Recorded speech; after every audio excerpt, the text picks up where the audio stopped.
Nitya Technology Advanced Chip Level Laptop Repair Training Institute. तो आज का क्लास का इंट्रोडक्शन मैं थोड़ा दे दूं कि हम लोग बहुत ज़्यादा जब भी आपके पास कोई केस आता है कि उसकी यूएसबी नहीं वर्क कर रही है, तो यूएसबी नहीं वर्क करने के केस में हम लोग बहुत ज़्यादा फंस जाते हैं। उस समय लैपटॉप तो आपका ऑन होता है, कस्टमर को ये भी नहीं कह सकते कि नहीं हो पाएगा। बहुत ज़्यादा परेशानी का सामना करना पड़ता है। कभी कभी ये नहीं पता चल पाता कि मुझे यूएसबी काम नहीं कर रही है तो क्या क्या चेक करेंगे और कैसे डायग्नोज करेंगे और उसको ठीक कैसे करेंगे। बहुत सारे समय पे लोग डायग्नोज ही नहीं कर पाते हैं कि इसमें यूएसबी नहीं चल रही तो आखिर क्यों नहीं चल रही है, और ऐसा कौन सा कंडीशन होता है जिसमें कि यूएसबी नहीं चलती है चाहे आप कितना भी मेहनत कर लें। तो वो सारे ट्रिक आज गूगल सर बताएंगे अपने एक्सपीरियंस के हिसाब से कि ऐसा क्या टेस्ट कर लेने के बाद आपको श्योर हो जाएंगे कि ये जो यूएसबी है अब नहीं काम करेगा, इसकी सर्किट इंटरनल खराब हो चुकी है, चाहे क्या शॉर्ट हो चुकी है, कुछ भी हो गया, सारे डायग्नोज करने का प्रोसेस आपको बताएंगे। क्योंकि कई बार आप देखेंगे कि आपका सारा का सारा यूएसबी काम करना बंद कर देता है और हम लगे रहते हैं, कुछ समझ नहीं आ पाता और चालू भी नहीं होता और कस्टमर को हम वापस भी नहीं दे सकते क्योंकि ये दिखने में बहुत छोटा प्रॉब्लम है। लोगों को ऐसा लगता है या कस्टमर को लगता है कि क्या ऐसा सब कुछ तो मेरा काम ही कर रहा है, बच्चे की यूएसबी तो नहीं चल रही है। लेकिन उसी यूएसबी की वजह से बहुत सारे लोग मदरबोर्ड बदलने की सलाह दे देते हैं कि अब नहीं हो पाएगा तो मदरबोर्ड ही चेंज करना पड़ेगा। तो इन सब प्रॉब्लम को देखते हुए आज सर ने कुछ ट्रिक आपको बताएंगे कि हम कैसे कंफर्म कर पाएंगे कि इसका यूएसबी मुझे ठीक करना चाहिए या नहीं चाहिए, इस पे रिसर्च करें या ना करें, सारे वो ट्रिक ट्रिक बताएंगे। तो आप लोग ध्यान से सुनेंगे, शांति के साथ, डिस्टर्ब ना करें। डिस्टर्ब करने पे थोड़ा सा कुछ चीजें ऐसी होती है जो बताना चाहते हैं सर लोग, लेकिन वो बीच में उनका माइंड भटक जाता है। तो इसका भी ध्यान रखेंगे कि डिस्टरबेंस ना हो और सर का नॉलेज का आप लोग फायदा उठाएं। तो मैं जुगल सर से मैं रिक्वेस्ट करूंगा कि वो अपनी तरफ से क्लास को स्टार्ट करें और जो भी प्रोसेस है उस प्रोसेस को समझाएं कि कैसे फाइंड आउट कर सकते हैं एक यूएसबी के प्रॉब्लम को। ठीक है, thank you Ravi sir introduction देने के लिए टॉपिक के बारे में। मैं सबसे पहले सभी स्टूडेंट से यही पूछना चाहूंगा, टू द पॉइंट आएंगे। यूएसबी के रिगार्डिंग किसको किसको कितनी कितनी नॉलेज है? कोई अगर है किसी को कुछ भी नॉलेज तो एक बार ही बताएं, अगर नहीं है तब भी बताएं, नहीं है अगर है किसी को तो वो पहले बताए। हाँ सर। हाँ बताओ, कौन है? सर सचिन नाम है मेरा। बोलिए। सर 2.0 यूएसबी के बारे में तो नॉलेज है कि उसमें 4 कनेक्टर्स होते हैं। फर्स्ट वाला 5 वोल्ट होता है, लास्ट वाला ग्राउंड होता है। अगर यूएसबी नहीं चल रहा है, सबसे पहले तो 5 वोल्ट आ रहा है कि नहीं ये चेक करेंगे उसमें। और 5 वोल्ट अगर नहीं आ रहा है तो फिर तो कोई मुश्किल काम नहीं है, कहीं से भी 5 वोल्ट लेके उसको दे देंगे। लेकिन अगर 5 वोल्ट आ रहा है तो फिर बीच में जो डाटा प्लस डाटा माइनस की पिन है उसको चेक करेंगे। और अगर वहां पर भी प्रॉब्लम आ रहा है तो फिर ट्रेस करेंगे। लास्ट में तो पीसीएच पे जाना है उन लेटेस्ट लैपटॉप में से वो। इतना ही पता है इसके बारे में तो। और कोई? पहले तो यूसी की ड्राइवर चेक करेंगे कि उसमें ड्राइवर भी डाला हुआ है नहीं, या इनेबल या डिसेबल है या नहीं। और तब ड्राइवर अगर मिल जाएगी तो फिर बायोस सेटअप से देखेंगे कि वहां से भी यूएसबी कभी अगर इनेबल या डिसेबल हो जाती है। बायोस से भी हो सकता है कुछ। और उसके बाद जो भी बताए हैं कि जैसे मतलब वोल्टेज चेक करेंगे, वोल्टेज 5 वोल्ट आए तो सही है, नहीं तो फिर वो उसकी डाटा की जो लाइन होती है प्लस माइनस वो वाली, तो उसको चेकिंग करने के लिए पहले रिवर्स शेडिंग मापेंगे। रिवर्स शेडिंग आ रही तो मतलब डाटा का लाइन मतलब सही रहती है, अगर नहीं आ रही है या बीप कर रही है तो सर शॉर्ट हो गई है। आप फिर या दोनों पे सेम रीडिंग आ रही है तो मतलब वो ओके मानी जाती है लगभग। इतना ही जानकारी है। चलो ठीक है, लेकिन ठीक है, पढ़ते हैं, देखते हैं क्या आपको समझ आती है आगे क्या नहीं आती। Okay sir. नजर आ रहा है? हाँ नजर आ रहा है सर। Yes sir.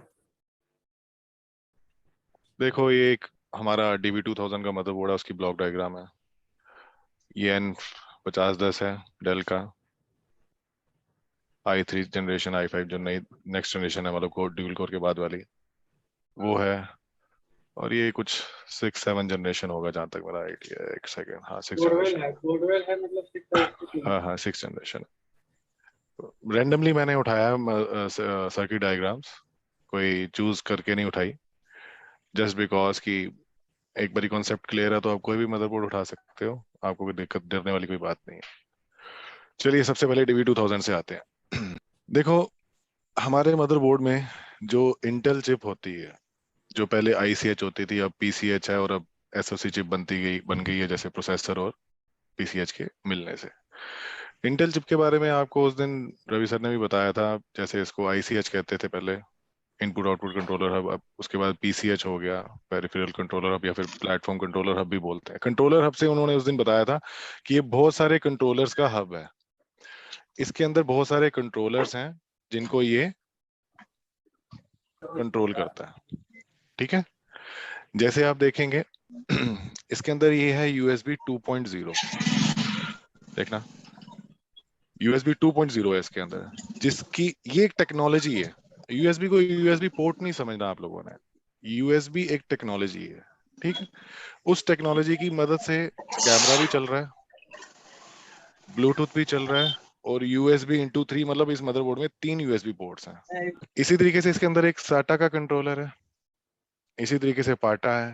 पाटा जैसे अब बंद हो गई है, पहले हमारी ODD चलती, अपना ID स्लॉट्स होते थे, अब ये खत्म हो चुकी है टेक्नोलॉजी। इसके अंदर LPC बस के द्वारा ये हमारा वो है, क्या कहते हैं, पहले आता था ना वो, क्या कहते हैं उसको, TPM, मतलब वो आता था ना यार, उसको हम बोलते क्या थे, इतनी पुरानी टेक्नोलॉजी होगी, इंफ्रारेड। ठीक है, इंफ्रारेड आता था। उसके बाद LPC बस के द्वारा ये KBC, मतलब हमारी कीबोर्ड कंट्रोलर हब, हमारी IO को कंट्रोल करता है, और IO आगे इन सबको कंट्रोल करती है। अल्टीमेटली जो IO इनसे डाटा लेती है आगे, जैसे touch pad, internal keyboard, thermal fan वगैरह चलता है, अपनी जो बायस है कीबोर्ड से कनेक्ट है, और कीबोर्ड उसके बाद PCH से, अपना ICH से कम्युनिकेशन करता है। उसके बाद इसके अंदर हमारा PCI स्लॉट्स हैं, PCI के कंट्रोलर हब्स हैं, जिसके अंदर USB 2.0 भी साथ में यूज हो रहा है, कोई एक आधा USB 2.0 जा रहा होगा इसके अंदर। ठीक है, कार्ड, जो हमारा कार्ड रीडर है, उसमें भी प्लस PCI की टेक्नोलॉजी प्लस USB की टेक्नोलॉजी आती है। और इसके अलावा इसके अंदर ऑडियो का कंट्रोलर है। ठीक है, RJ45, LAN वगैरह, और कार्ड रीडर, सॉरी। ठीक है, तो ये मैंने शॉर्टकट में बताया, हम बात USB की ही करेंगे। मेन बात ये है कि इस सब के जो कंट्रोलर्स हैं उसको ये कंट्रोल करती है, इन सब के कंट्रोलर इसके अंदर हैं, दैट्स वाई इसको हम कंट्रोलर हब कहते हैं। PCH कह लो, ICH कह लो, कोई खास फर्क नहीं है। ठीक है, तो ये कंट्रोलर हब बन गया। इसी तरीके से कोई ज्यादा फर्क नहीं है। उसके बाद नेक्स्ट जनरेशन आई PCH की, इंटेल के बाद, अब ICH के बाद। तो उसके अंदर देखो आप, देखो इसके अंदर कितने सारे USB के पोर्ट्स हैं, कंट्रोलर्स हैं। 14 USB इसके अंदर लग सकते हैं। इथरनेट है, उसकी इतनी स्पीड है। ठीक है, 10 MB, 10 100 और 1000 MB की स्पीड पे चल सकता है। हाई डेफिनेशन ऑडियो का कंट्रोलर है इसके अंदर। ठीक है, ऑडियो भी इसी से चलेगी। SATA, जैसे इसके बाद बताया, SATA के कितने पोर्ट्स हैं, 6 पोर्ट्स हैं। ठीक है, मतलब पाटा खत्म होगी, मैंने आपको बताया था। PCI पोर्ट्स हैं, LPC इंटरफेस जो कंट्रोलर से है, ACPI जो बायस से है, और PCI जो LAN कार्ड रीडर्स वगैरह चलेंगे आगे, LAN वगैरह। ठीक है, इसमें भी अगर आप देखें तो USB 2.0 into 1 का एक कंट्रोलर को यूज किया USB को, जिससे कि कार्ड रीडर को चलाया गया। ठीक है, इसके अलावा USB 2.0 के 4 पोर्ट्स हैं। ठीक है, ये राइट साइड का USB है, USB 2.1 राइट साइड पे दिया हुआ है। एक USB को इन्होंने मिनी कार्ड पे दिया हुआ है। टेक्नोलॉजी को, USB कोई पोर्ट नहीं है वहां पे। USB पोर्ट तो हमारे सिर्फ हमको पेन ड्राइव भी पता ना, लेकिन उसकी टेक्नोलॉजी को हर जगह यूज किया हुआ है। eSATA USB कॉम्बो आजकल आता है। ठीक है, और USB को ब्लूटूथ चलाने के लिए काम लिया हुआ, कैमरा चलाने के लिए किया, और CRT पे भी कुछ CRT पे तो नहीं यूज होता, लेकिन CRT बोर्ड के साथ ही वहां पर कोई ना कोई एक अलग से कार्ड जा रहा होगा, यहाँ पर यूएसबी पोर्ट लगे हुए हैं 2। ठीक है, तो मेन बात आपको समझाने की ये है कि ये जो हमारी पीसीएच है या आईसीएच है, इसके अंदर ही कंट्रोलर्स हैं और यही पूरे के पूरे यूएसबी को कंट्रोल करती है। ठीक है,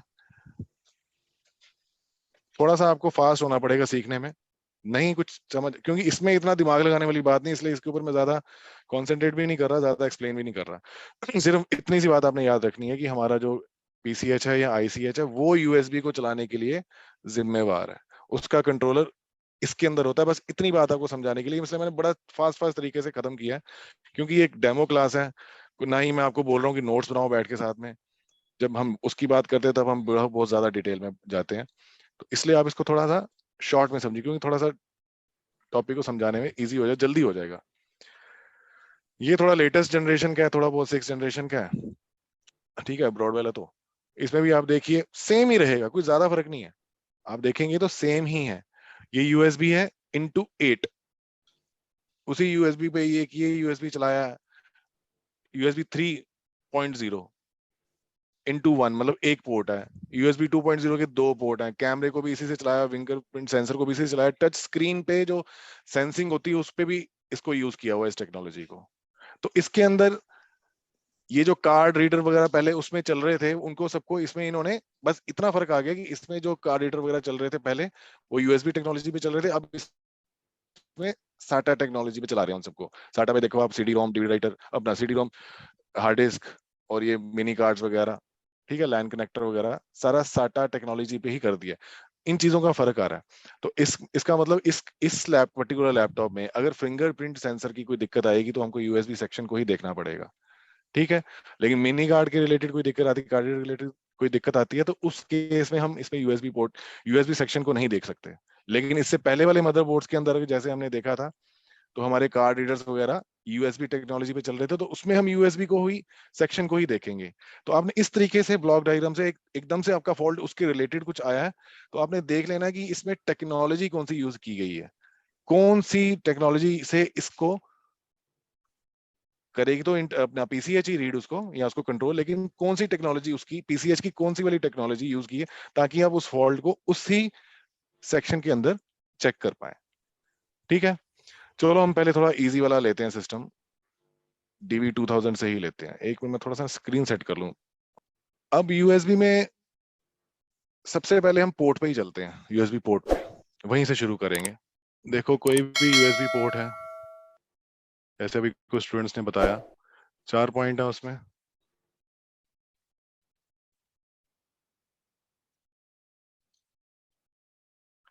जिसमें से एक अपना ग्राउंड है। थोड़ी ड्राइंग ऐसे ही है यार, देख लेना, समझ लेना। एक पे हमारी 5 वोल्टेज है।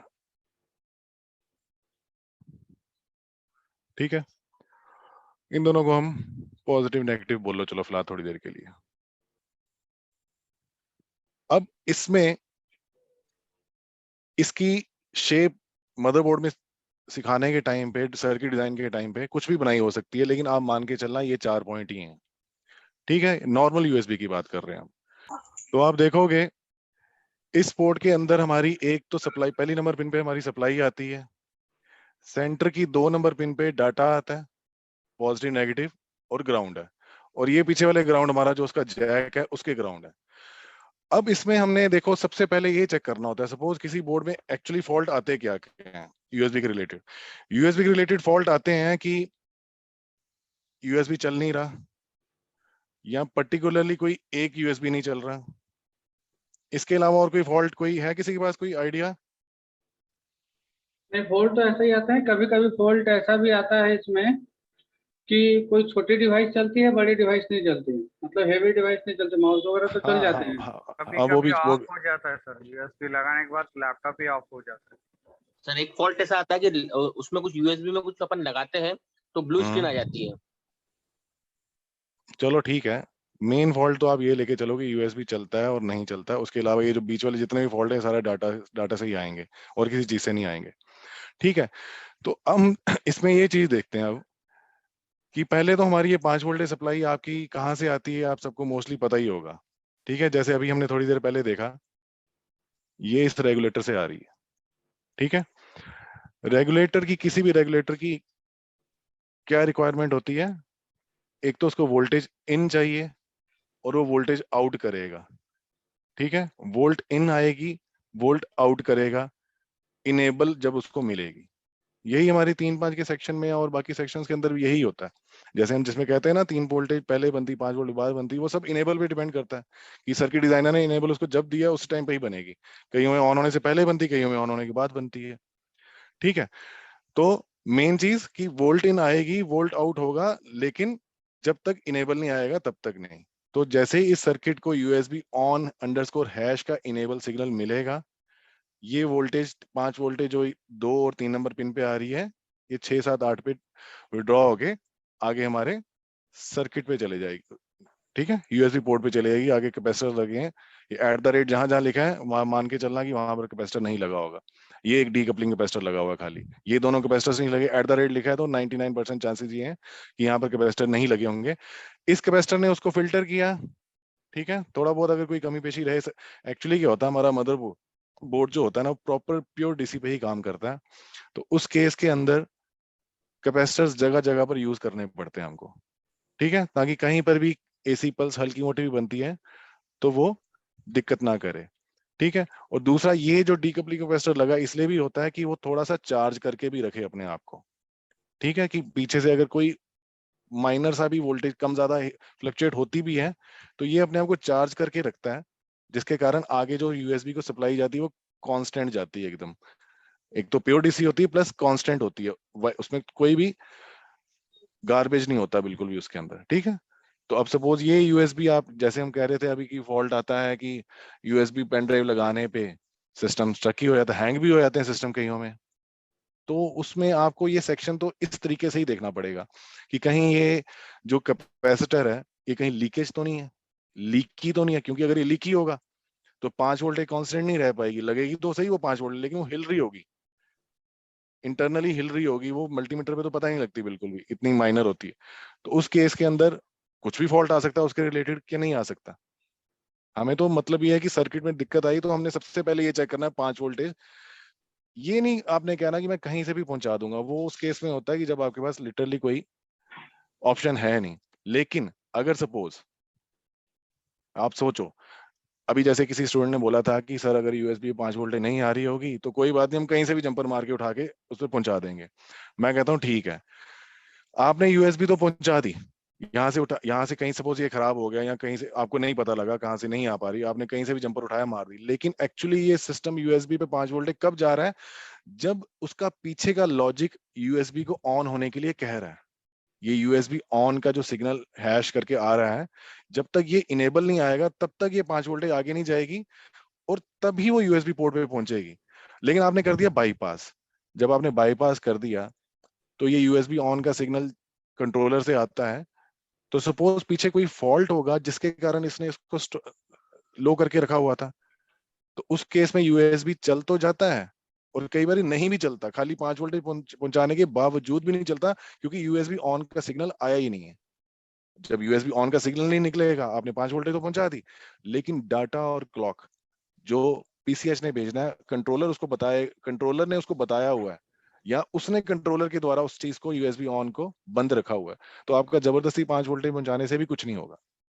ठीक है, किसी केसेस में चल जाता है, सपोज किसी केस में ये खराब है, ये आईसी रेगुलेटर खराब है, आईसी नहीं, बार बार मेरे मुंह से आईसी निकल रहा है, ये रेगुलेटर है जो 5 वोल्टेज को रेगुलेट करके आउटपुट दे रहा है, आगे ही 5 वोल्टेज निकाल रहा है। तो उस केस में अगर सपोज ये रेगुलेटर खराब हो गया है और यूएसबी ऑन पीछे से निकल रहा है, उस केस में आप जंपर मार सकते हैं। क्यों? क्योंकि रिक्वायरमेंट ओके है। ठीक है, जैसे मैंने किसी बंदे को बोला कि यहां से दिल्ली से निकल के फरीदाबाद जाना है, ठीक है, रास्ते में उसकी गाड़ी खराब होगी, उसने गाड़ी की वजह से ट्रेन ले ली, लेकिन वो चलेगा, लेकिन मैंने बोल दिया हुआ है कि फिर आगे जाके उसका काम हो जाएगा, उस बंदे को आगे जहां तूने जाना वहां मैंने बोल दिया तू जा। सपोज मैंने बोल दिया और बीच में उसकी गाड़ी खराब होगी, इन दैट केस उसने गाड़ी चेंज करके कोई और शॉर्टकट मारा, मेट्रो ली या टैक्सी की, कुछ भी की, तो उसका काम हो जाएगा क्योंकि मैंने बोल दिया। जब मैंने बोला ही नहीं जाने के लिए, ठीक है, जब मैं बोल ही नहीं रहा जाने के लिए और मैंने आगे बंदे को भी बोला जब तक मैं बोलूं नहीं तब तक काम नहीं करना, तो आपको बंदे को वहां पहुंच के भी कुछ नहीं मिलेगा। ठीक है, तो इसी तरीके से जब तक आप सर्किट को कंप्लीट नहीं करते, जब तक ये USB on under hash USB underscore on hash का सिग्नल नहीं मिलेगा, तो पिछले सर्किट ने अभी यूएसबी को ऑन किया ही नहीं है। 5 वोल्टेज तो पहुंच गई, लेकिन जो उसका डाटा और क्लॉक देखो, जो ये दोनों पॉइंट्स हैं हमारे, यूएसबी 20_-2R और यूएसबी 20_+2R, 2 बोले तो ये यूएसबी 2 तो है ये टेक्नोलॉजी, और 2 मतलब कि उसमें जितने भी यूएसबी पोर्ट्स है, 3-4 यूएसबी पोर्ट्स है, उसमें से ये 2 नंबर का पोर्ट है, N2P2 से ये पता लग रहा है, और पॉजिटिव नेगेटिव। ठीक है, तो ये नहीं निकलेंगे। किसी किसी केस में निकल सकते हैं, वो मैंने आपको बता दिया, उसी केस में निकलेंगे जब ये खराब है, लेकिन ये सिग्नल पीछे से खराब है तो फिर वो नहीं निकलेंगे। ठीक है,